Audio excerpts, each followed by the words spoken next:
同自己講，不如你喊啦，你可能需要 relax 或者係釋放一啲嘢。你要揾一個懂得聆聽嘅人去聽。懂得聆聽並不代表你同佢最 friend。中女一定要飲暖水，你嘅暖水壺都可以裝一杯 whisky。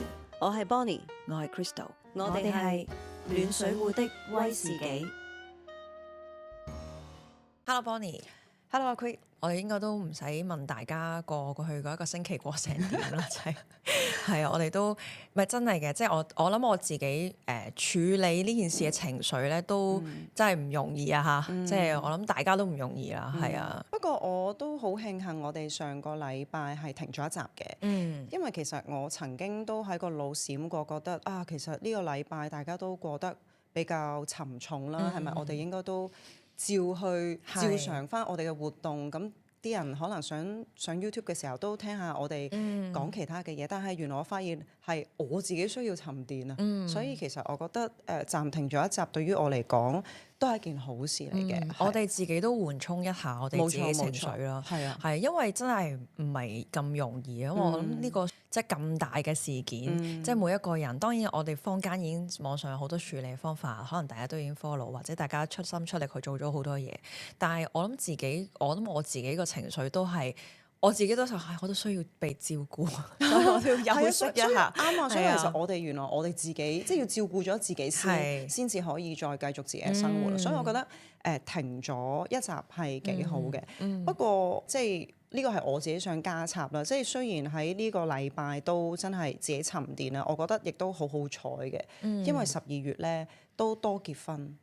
咁我喺呢個禮拜多謝大家嘅支持啦，揾我排呢個 first dance，所以你好 busy， 你冇時間沉澱啊。應該講，我見到新人嘅嗰種愛意咧，我係令到我喺低沉嘅呢個禮拜又多咗啲暖意啦，即係喺嗰度揾到少少出口嘅，係啊，佢哋好 sweet 啊，因為都係一件好事喎，即係喺一個咁難嘅時間，俾你見到生活裏邊嘅一啲美好，或者呢個世界裏邊嘅一啲好嘅嘢。係啊，亦都咁啱咁，即係嗰3對新人，即係都唔係嗰啲嗌交，即係咪總係有啲係老婆想跳，老公唔想，然之後即係係啊，即係冇呢啲嘅。同埋有一對係 gay couple 嚟嘅，咁 gay couple 係更加俾我感受到嗰種愛啦，同嗰種希望啦，一種 expectation 對於佢哋嘅婚禮，令到我係好 enjoy 嗰一個鐘，或者佢哋嗰個排除萬難去結婚係比我哋難嘅，係啊，即係唔容易啊，同埋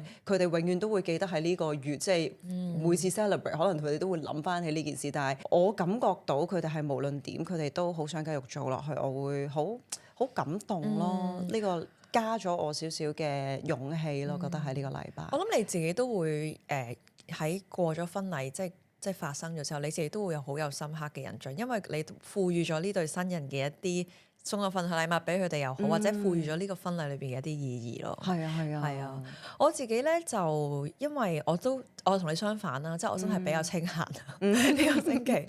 咁當然都食咗好多新聞啦，即係我哋所謂嘅食真係一路要吸收要消化好多情緒whatever 係傷心或者憤怒咁樣，真係好多。咁但係我自己最後早幾日我都去咗慈山寺，即係就講明先，我冇一個特別嘅宗教信仰嘅。咁但係慈山寺係近呢幾年我去嘅一個令我真係可以去完翻出嚟係覺得哇好洗滌心靈，係啊，真係好舒服、好平靜嘅地方。咁咧當然佢因為事件嘅關係，佢都有一啲即係獻香嘅環節，即係你可以去參與咁樣啦。我發現我哋去做獻香又好啦，或者去祝福所有人啊，點樣都呢啲舉動咧，除咗係俾出去之外咧，其實都 kind of 係令到我哋自己有一個舒懷嘅感覺。即係當我獻香嘅時候，我都喺度諗啊，我好似都為咗佢哋做一啲嘢，其實原來我自己個心都會，我唔好話完全舒服晒啊，喺呢咁大件事，但係起碼我都有少少俾到自己嘅一啲安慰咯，係啊，同埋。我入去慈山寺嘅嗰日啦，咁我去到就見到都好多香港人係真係哇個情緒真係哇聲淚俱下咁，我自己都有啲好擔心啊！即係話原來大家都係有咁大嘅共感啦，冇錯，咁所以又好似覺得都要再做啲嘢先至得啦咁樣咯，係啊，明白，係啊，同埋都明白近排係得閒啲嘅，因為全部 event 都 cancel 晒，係啊，有好多嘢都停止咗啦，係啊，係，但我又有少少鬆咗一口氣嘅，因為其實11月尾我望住自己12月嗰啲 event schedule，其實係有少少 panic 嘅，因為即係可能好多聽眾唔了解啦，即係我呢啲又唔係好紅，個個都識，即係嗰啲 event 可能有時候係俾面派對啦，唔係每一樣嘢都係有錢啊或者係點，但係你唔 show up 又唔知點咁樣，即係都係一個 media exposure 同埋。平時有時推都 OK，但係一個咁大嘅節日，同一個 brand 去 celebrate，又好似係一個作為自己而家呢個工作好似要做嘅嘢。咁尤其是聖誕節，佢有好多好厲害嘅 dress code 啦，我係覺得真係應付唔嚟啊！即係但係因為 cancel 咗呢啲嘢，令到其實我都有一個 reflection 就係。其實我唔中意去呢啲地方，其實係咪要 say no？但係好難，係好難嘅。係啊。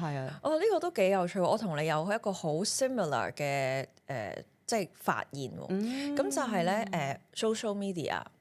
咁因為事件發生咗啦，我反而咧個心咧就係有一種我想做一樣嘢我就做啦。我想 post 嗰樣嘢我就做。我以前會諗我 post 呢樣嘢有冇人睇咧？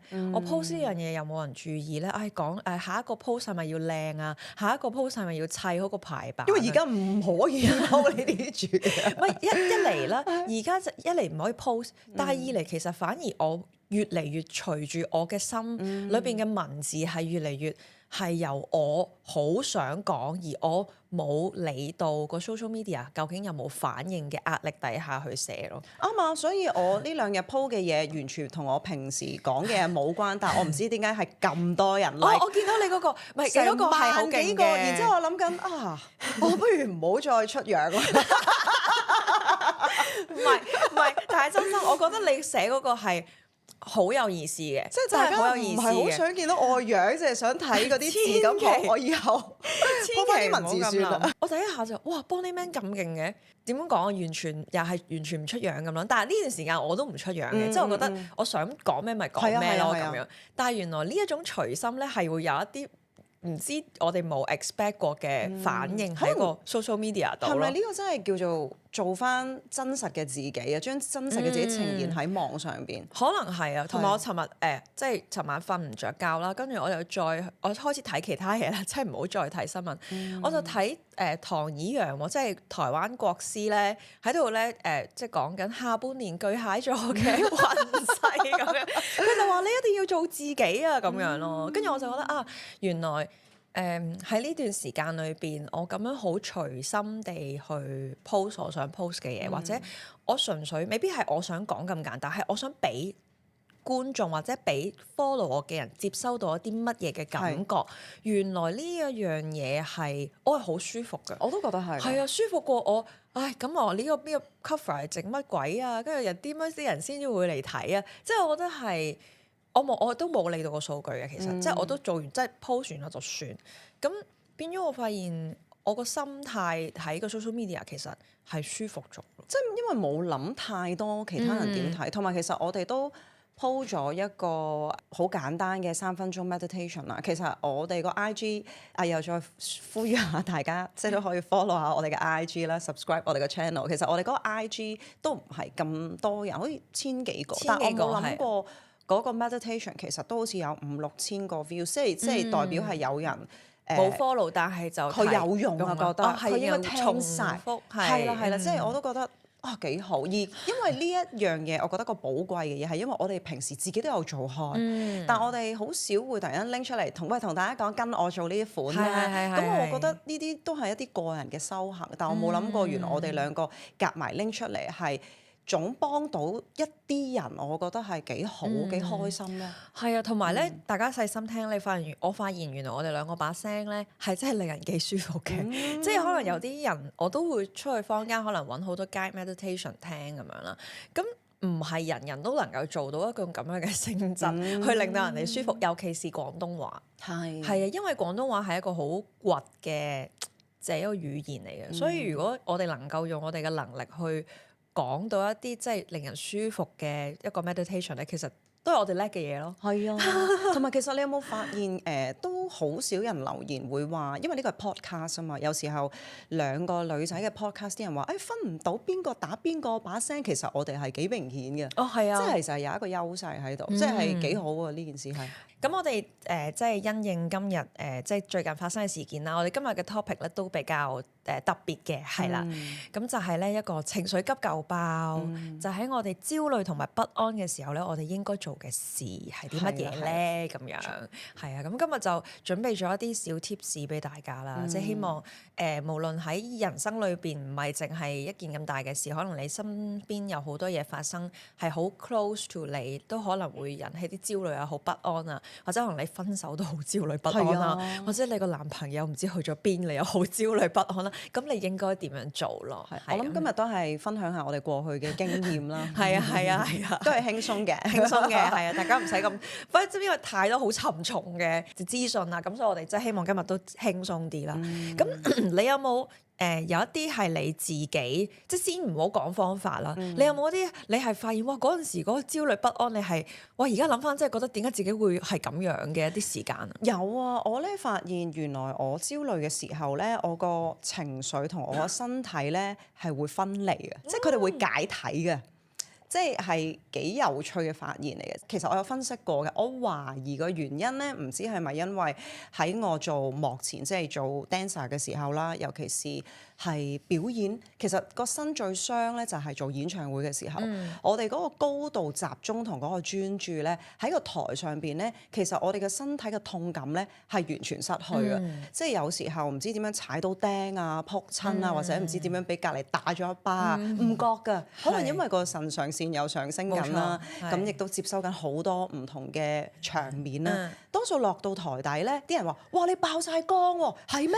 冇喎。咁當時都未係會覺得痛嘅，而係真係要返到去後台休息室坐低。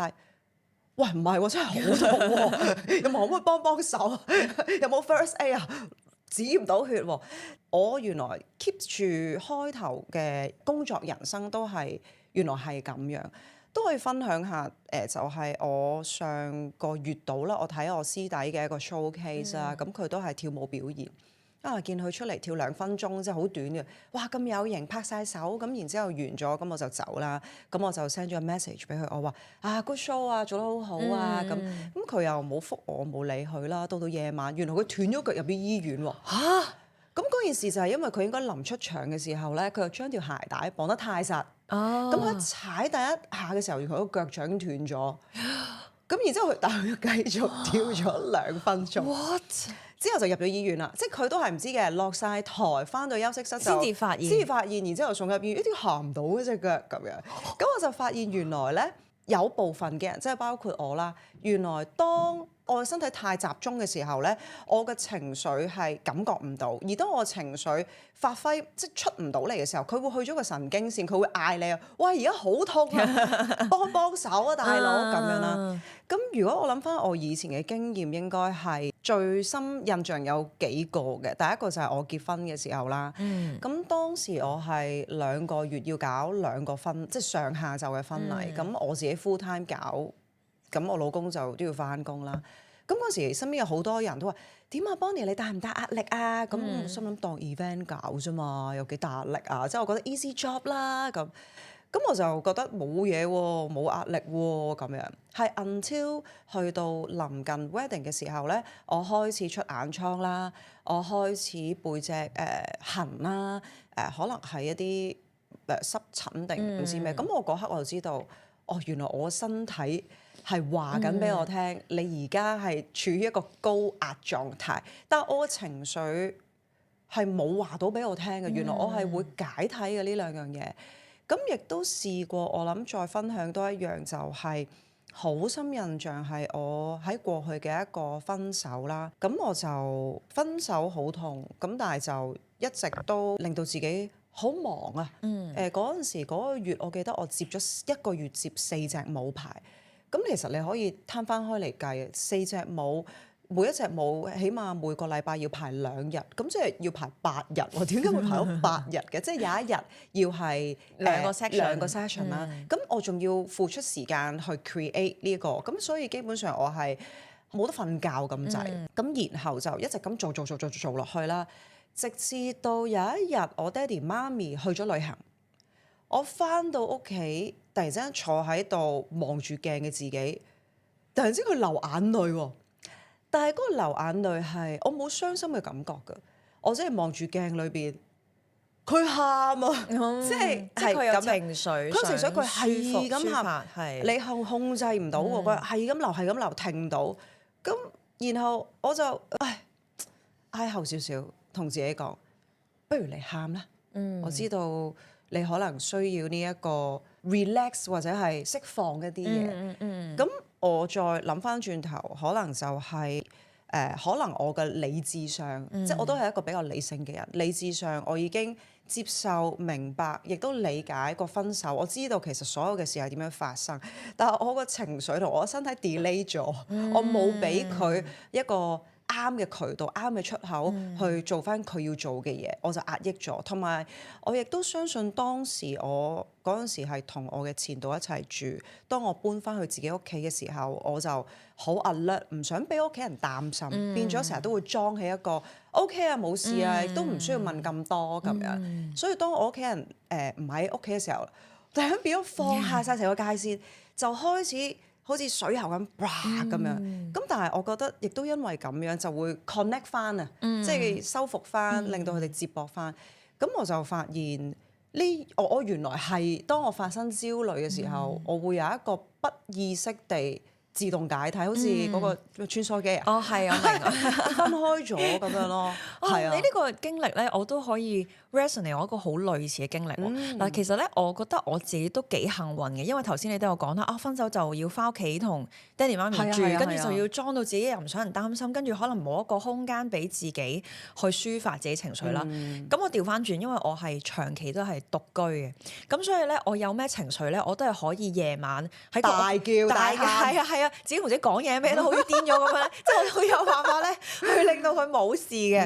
咁但係有一次咧，我好記得就係你呢種咁嘅分離嘅狀態咧，我有啲好類似就係咧，我好記得咧就係當時有個男朋友，佢係類似又話又要想去另一個女仔度啦。咁咧，然之後我話唔得喎，即係我嗰啲發脾氣嗰啲小朋友點解啊？點解你嚟咗我度又要無啦啦走去第二度啊？咁樣我喊啦，但係其實我係知道我自己。我係唔應該喊得咁緊要，但係佢喊得好，即係嗰個我所謂嗰個我喊得好緊要咯。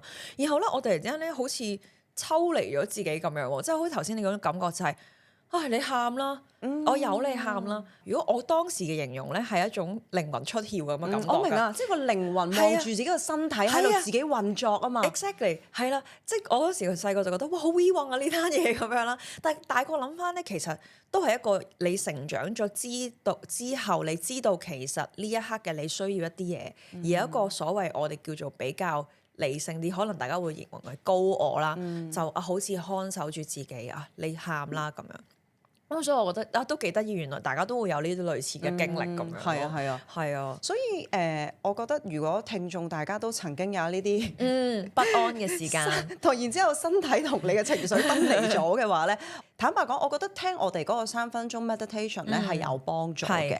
咁首先如果你有聽過嘅話咧，就開頭會有一個呼吸嘅練習啦。然之後我自己本身都好中意做一個類似 body scan 嘅一個練習嘅。咁無論我坐喺度有時或者瞓喺度做嘅時候，我就即係真係好似電腦掃描咁樣咯。即係我會幻想真係好似電子光咁樣喺個頭殼頂咁慢慢掃落去。我諗我多數自己第一個位咧，我成日皺眉頭啊，所以你就放鬆個眉頭，放鬆個眉心。對於我嚟講，我就知道究竟我係咪 stress 緊，然之後慢慢去 scan 啦，究竟邊一個位係太緊啊，邊一個位出咗事啊？咁但係其實你唔需要去搞佢，你知道哇個心好痛啊！原來咁你 acknowledge 就知，即係起碼你知道你個靈魂知你個身體佢而家有啲唔舒服，咁睇下我哋有冇啲咩可以聯繫翻佢去做啦。咁就唔好似我之前咁樣，好似分離咗嗰種，分離晒，係啊。我咧覺得咧呢啲即係資訊咧，我都喺度諗哇！如果我中學嘅時候有呢啲資訊就好啦，因為咧我中學嘅時候咧，直情有一次咧係又係焦慮不安，因為咧個男朋友失咗蹤啊！即係其實佢嗰個失咗蹤咧都唔係真係好失蹤嘅，佢係去咗邊？佢去唱 K 啫嘛。咁我揾唔到佢喎，我唔知因為即係唱 K 嗰度收唔到電話定點樣，熄咗電話定冇電啦咁。當時係冇嗰啲 Find Me Your iPhone 啊嗰啲咁，冇呢啲嘢㗎，即係嗰個年代嗰啲中學生啊大佬，你睇下自己 trace 翻40歲嘅中學生用緊咩電話啦？用緊咩電話？即係其實係你淨係只可以打電話俾佢啦。咁啊打唔到喎，跟住咧我仲記得咧我去補習同個同學我唔知有冇講過呢件事。總之咧，我係直情癲到咧喺個灣仔地鐵站咧嗰度咧，真係直情發晒毛咁樣，哇喊啊！我就悲劇女主角咁樣。我嗰次係我覺得我人生最醜怪嗰個焦慮咧，好似要發出嚟，好即係咩都。個朋友喺度隔離講勁多嘢咧，我都好似聽唔入耳咁樣，就淨係喺自己嗰個唔知去咗邊啊！佢跟住個幻想就係佢係咪同其他人一齊啊？佢係咪唔要我啊？其實咧嗰個最核心就係佢係咪唔要我嗰個，即係嗰個自我懷疑啊。係啊，同埋我係唔能夠接受失去嘅細個嘅時候，因為我覺得被拋棄呢個感覺咧係好差嘅。咁所以就變咗我覺得哇好驚啊好驚啊，就想搲住，咁就變咗成個人咧好癲。咁跟住我就喺度諗，哇！如果我當時識呢啲方法，我諗我會即刻攞出嚟聽咯。係喺個地鐵度呼吸，scan 自己個身體，由佢流動，由佢咁樣。即係我覺得呢個點解即係科技先進咗，大家都可以有多啲渠道去接收好多資訊。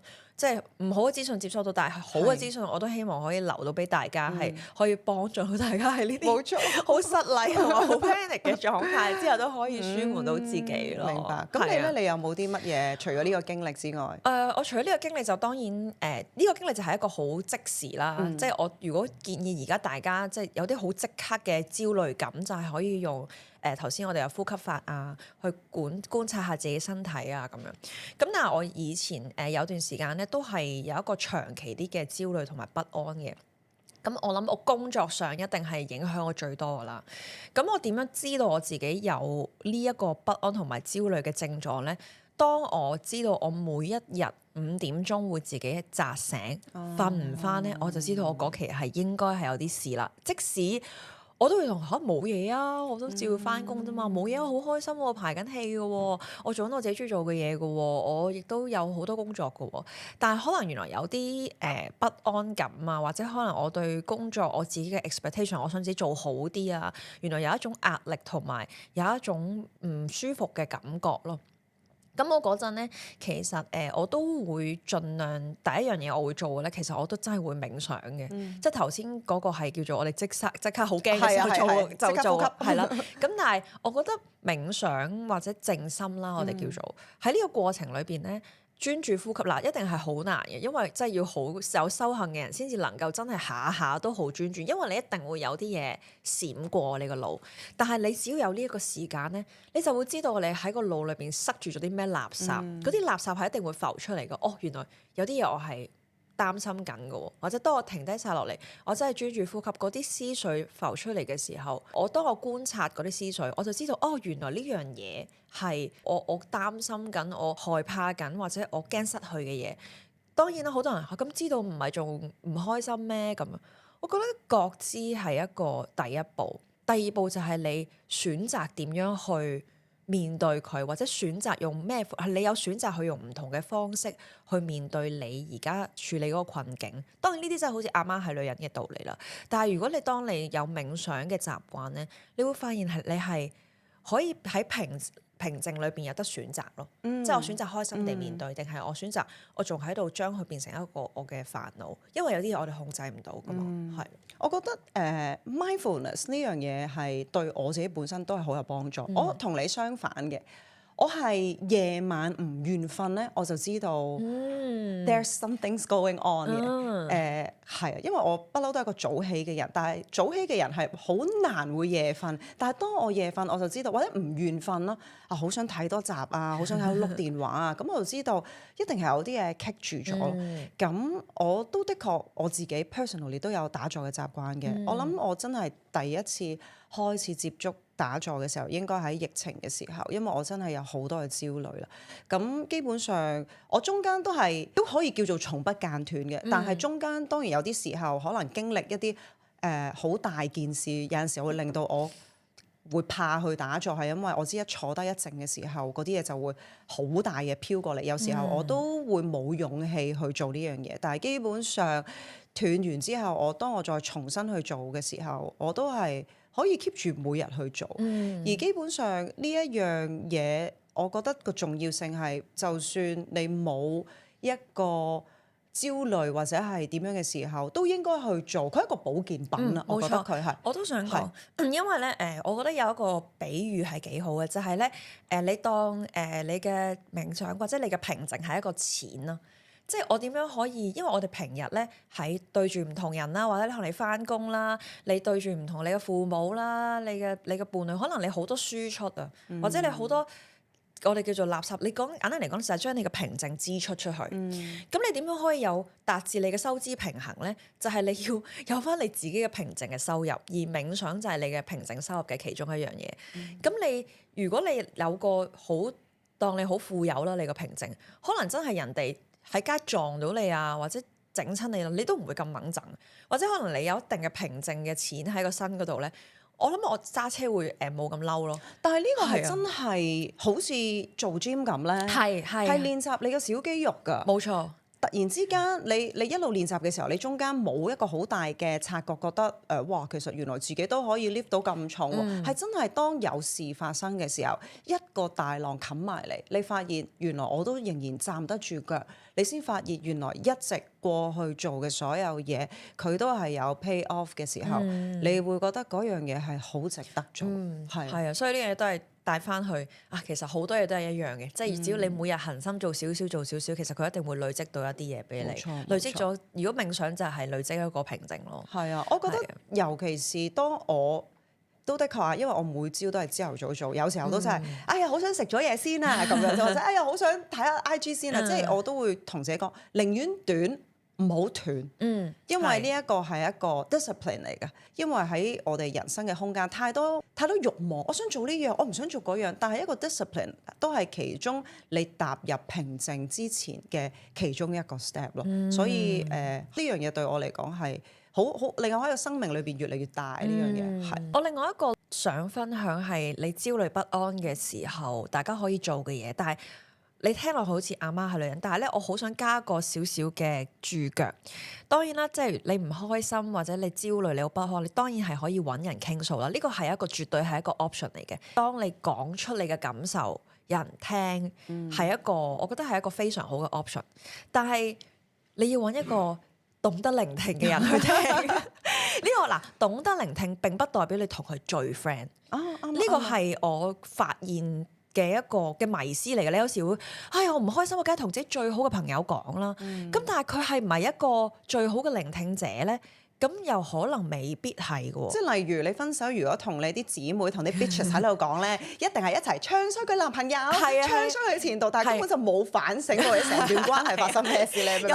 又或者算啦，你應該值得更好啊，你揾嗰個啦咁樣。呢間公司走啦，佢對你唔夠好啊。係啊，跟住使乜諗點解啊？就根本冇點解嘅，你個分手咁樣。你個但係其實我明嘅，當一個人分手嘅時候咧，我好想知道點解噶嘛，因為我哋要一個解釋同埋我哋要刪咗本書啊嘛，咁我刪咗本書你都未完，係咪先？我梗係好想知道個完結個結局其實係點解我要走啦，係咪？當然有啲人都會話你講極我都會有嘢反駁你，咁但係我有時就係覺得分手我都會成日聽啲人同我講，哎呀算啦，你唔好理佢啦，但我真係唔能夠唔理佢啊嘛，所以我反而覺得一個好嘅聆聽者，佢未必需要有好多 advice 嘅，佢真係只係聽我喺度講咧，我覺得係一個幾好嘅陪伴，而令到我可以將我不安嘅抒發，而唔係因為有時有啲建議咧會反而令到當事人好唔舒服。冇錯。係啊，因為有一次有經歷都係最近嘅，咁就Ronald 好乖喎，學識咗呢樣嘢喎。咁我有一次同佢呻我啲最近唔開心嘅嘢啦，咁我一路講咧，平時佢就一定會，哎呀你應該咁樣啦，跟住又話你話我蠢啊，又話我呢個唔好，嗰個唔好啦。佢個全晚就喺度淨係聽我講，跟住聽完我講之後佢就冇啦，即係攬住我，佢就冇事啦咁樣。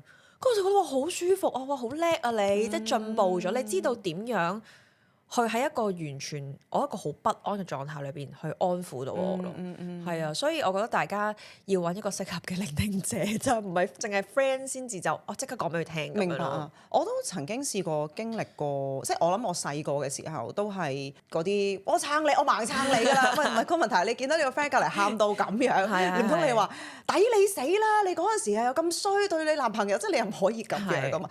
咁我都係細個都係嗰啲盲撐嗰啲 friend，但係我覺得 until 我都已經成為咗一個 coach， 最重要嘅係聆聽，亦都係不加意見嘅時候，我真係只可以望住佢喊，明啊明嘅，拍下佢膊頭。咁可能首先可能 exactly 好似你咁講，佢真係純粹想抒發啦。二嚟嗰一刻，究竟我要分清楚，我俾意見嘅 intention 係啲咩先？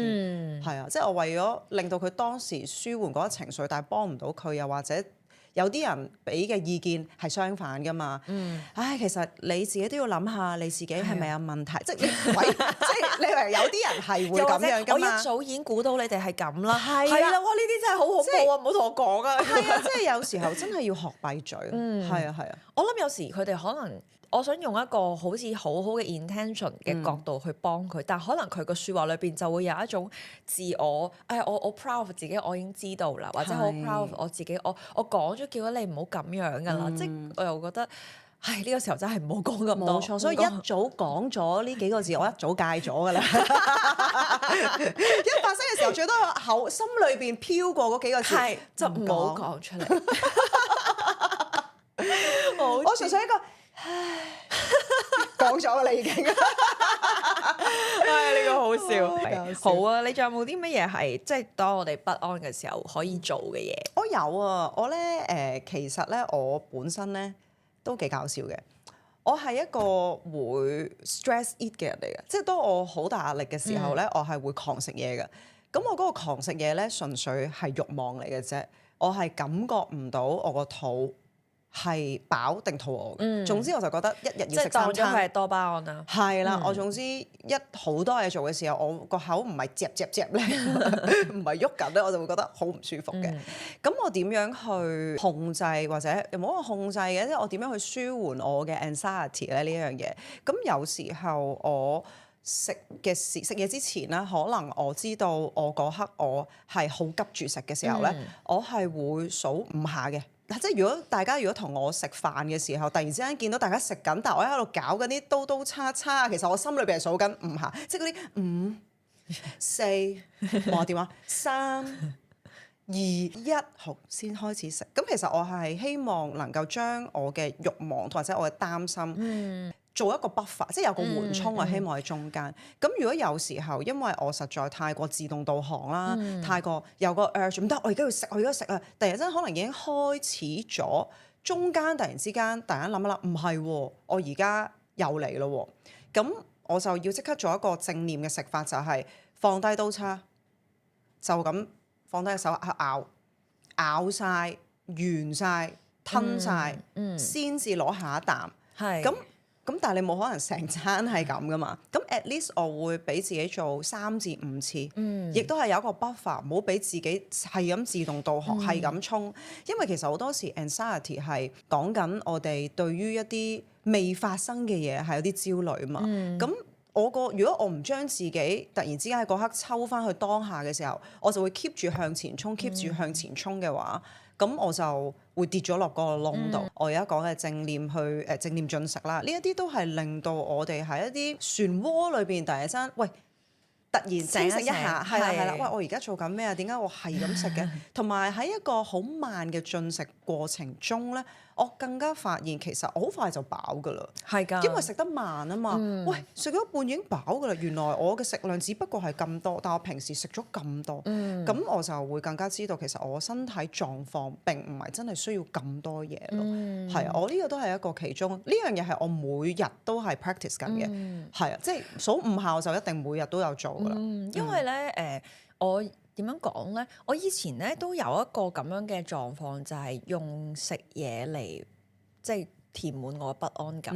因為我可能我對將來嘅嘢我已經控制唔到，但係而家我唯一嘅快樂就係我可以食嘢。係啊，咁咧我嗰陣時有個方法咧都好類近你嘅，你就係停啦，即係可能俾5下子嘅諗一諗啦。我咧就係問自己咯，當我有呢個想食嘢嘅個慾望嘅時候咧，我未識 mindfulness 之前咧，我做咩咧就係、我真係問自己肚唔肚餓啦。如果我好似你咁樣完全唔知自己餓定唔餓咧，我就會問啊，你食嚟係 for 開心啊，定係 for 咩？我會好係咁問自己問題咯。究竟你係需要定係你想食咯？呢個係我 shopping 嘅時候會問自己。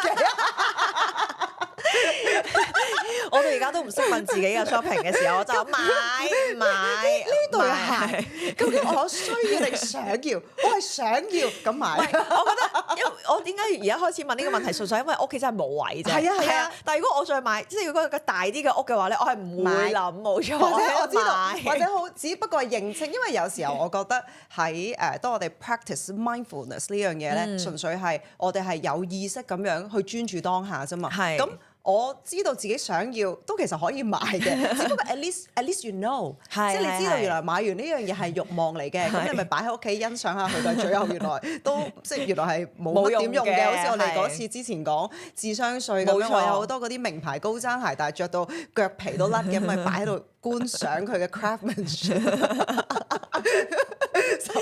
就 at least I know。係啊，即係認清自己做嗰件事之前嗰個，即係嗰個嚟自啲乜嘢，你需要啲咩？即係有時食嘢就係咁咯，即係你想食定係還是你真係你需要食咯？呢個都幾得意，因為嗰陣時咧我都要減肥啊嘛，就呢個問題咧幫咗我好多。問咗好多次係啊，每日都問啊，即係每餐都問啊，你而家係想食啊，定係還是你真係肚餓啊咁樣？或者你問自己究竟呢啲嘢食對你嘅益處係咩咯？咁當然你都要知道啊，原來朱古力係唔得嘅，呢啲唔得。咁呢個就係減肥嘅時候一個，即係都有少少辛苦，但係我覺得係一個幾好，令自己唔會咁容易所謂要攞多巴胺就話用食嘢嚟做咯咁樣。點解我嗰陣時減肥都會有時去到中間，你會發現呢樣嘢容易啲選擇，即係容易啲去停止自己唔係話我想食就食咧，係因為咧做運動咧。原來係相對係會真係幫到你個人，唔會咁需要去搲嗰啲多巴胺嘅。因為咧，我每次做完運動就好似你你做完一樣好長嘅嘢，然後你最後 reward 你嗰個多巴胺咧係好實在嘅。係啊，所以嗰嚿嘢已經好夠你，唔需要再去用食嘢啊，或者去碌電話啊咁樣去攞咯。冇錯，係啊，所以做運動咧，我自己。即係今日準備裏邊都其中一樣，我都想大家去嘗試下。我唔係叫你哋做，哇！一嚟就同我一齊去踩車咁劇烈啦。即係我覺得去散下步啊，或者慢行一下，令自己放低個電話，去專心去喐動下自己嘅身體啊，做一啲瑜伽又好啊，或者點樣，令自己嘅身體流動。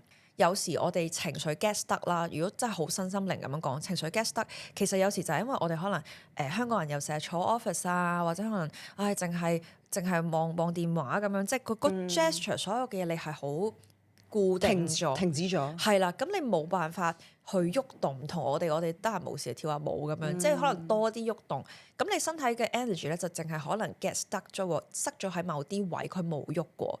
咁但係譬如動禪啦，我唔知大家有冇聽過，即係一啲 meditation， 但係喐動做嘅 meditation 啦，又或者可能你自己真係做運動啊、瑜伽，呢啲都係令到你身體裏邊啲能量會流動嘅一啲方法咯。係啊，不過就大家都要注意啦，因為做多咗運動，咁身形又好咗咧，又會跌入呢一個購買陷阱啦。真係着咩衫都好睇嘅，咁要繼續問自己啊，究竟呢樣嘢係想要定係需要？都真係，我想講啊，我都你講起呢樣真係我覺得身形好咗咧，我真係咁好想買我明衫啦，咁啊！係因為我覺得自己身形好咗，我就可以着好多唔同嘅嘢啦，幾開心啊！所以都鼓勵大家做運動嘅。冇錯，係係啊，可唔可以再又宣傳下你個運動係幾時？係啊，我哋個運動應該係1月就開始，因為大家聖誕過埋一個會食好多嘢嘅係啊係啊日子，係啊，最後機會食晒所有嘅嘢。係啦，咁你1月就要加把勁啦，咁樣幾時大概係月中啊定月頭？佢哋就未知會幾時真係開始嘅，但係我自己希望月中都可以自己帶一班細嘅 group 仔，可以即係街大家食嘢啊，跟住可能大家做下運動啊咁樣，咁樣一個細 group 咁樣都會同大家開始咁樣。咁大家就留意下你嘅 IG 係啊去講下，睇下幾時冇錯啊可以參加到同 Crystal 做一運動齊做運動呢一個嘅活動啦。耶，係啊，我諗我最後有一個建議嘅就係，或者可能有時候當你發生焦慮或者不安，或者可能係有痛苦嘅時候啦，或者有時候就係你要學習咩都唔好做。因為好似你頭先咁講，有時候當我哋發生咗一啲事嘅時候，我哋好需要想有個解釋啦，或者好似覺得我要為呢件事做少少嘢，我先至心安理得。但係如果我哋頭先都有話 mindfulness 就係呢一刻將我哋嘅意識擺翻去當下，去觀察呢一件事，去不加批判咁樣去留意呢一件事。其實如果我哋將呢一個 mindfulness 去擺翻喺我哋嘅人生上邊，係一個更加厲害或者係更加重要嘅修行。因為好多時有啲嘢嘅發生就係冇得解釋。係我自己坦白，我好少講嘅，因為其實我自己本身係一個佛學嘅 practitioner，咁所以我亦都喺從所有我見過，亦都有閱讀過嘅嘢，我係好相信無常呢一樣嘢。其實呢個世界係冇永遠嘅壞，亦都冇永遠嘅好。